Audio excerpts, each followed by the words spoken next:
जम्मू काश्मीरच्या किश्तवाडमध्ये चकमक झाली आहे। सुरक्षा दल आणि दहशतवाद्यांमध्ये ही चकमक झाली। चकमकीत 7 जवान जखमी झाल्याची माहिती आहे। 3 जणांना एअरलिफ्ट करण्यात आलंय। सुरक्षा दलानं दहशतवाद्यांना घेरल्याची माहिती ही समोर येते। तर जम्मू काश्मीरच्या किश्तवाडमध्ये सुरक्षा दल आणि दहशतवाद्यांमध्ये ही मोठी चकमक झाल्याची माहिती ही समोर येते। या चकमकीमध्ये 7 जवान हे जखमी झालेले तर 3 जणांना एअरलिफ्ट करण्यात यश आलेले। सुरक्षा दलानं दहशतवाद्यांना घेरल्याची माहिती ही समोर येते। या संदर्भात अधिक माहिती घेऊयात आमचे प्रतिनिधी महेंद्र जोईल यांच्याकडून। महेंद्र, आपण पाहतोय जम्मू काश्मीरच्या किश्तवाडमध्ये ही चकमक झाली आहे, काय अधिक माहिती? जम्मू काश्मीरमधील किश्तवाड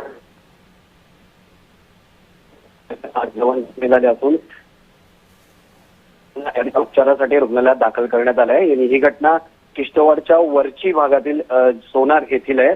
या लष्कराच्या व्हाईट नाईट कोरते दहशतवादी विरोधात ऑपरेशन त्रासी हे सध्या सुरू आहे। त्याच दरम्यान या जवानांना दहशतवाद्यांची चकमक झाली आहे। दोन्ही जवान जे ते दोन्ही बाजूनी गोळीबार करण्यात आला होता। जवानांनी 2 ते 3 दहशतवाद्यांना घेरले होते आणि यावेळेस दहशतवाद्यांनी ग्रेनेड हल्ला केला होता।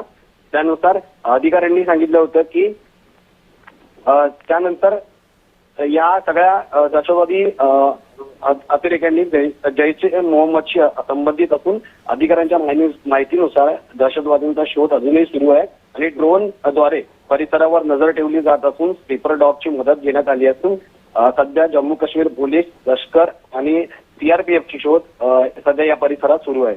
निश्चित, धन्यवाद महेंद्र, आपण दिलेल्या सविस्तर माहितीसाठी।